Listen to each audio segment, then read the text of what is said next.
Welcome. Today we're going to walk through a simple and quick guide on how to disable Fingerprint Unlock on Dropbox with the latest updates.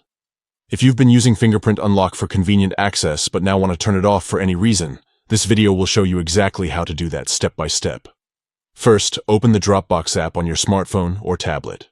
You'll want to make sure you're using the latest version of the app for these instructions to match perfectly. Once the app is open, look towards the bottom or top corner of your screen where you'll find the Settings option, usually represented by a gear icon. Tap on it to enter the Settings menu. Inside Settings, scroll until you find the option labeled Configure Passcode. This is where Dropbox manages your unlocking preferences and security settings. Select Configure Passcode to proceed. Here, you'll see several choices related to how you access your Dropbox account quickly but securely. The key option you're looking for is Fingerprint Unlock. To disable this feature, simply toggle the switch next to it so it turns off. Once you do this, Dropbox will no longer allow you to unlock the app using your fingerprint. From this point forward, you may need to use your passcode or other authentication methods you have set up to access your Dropbox account.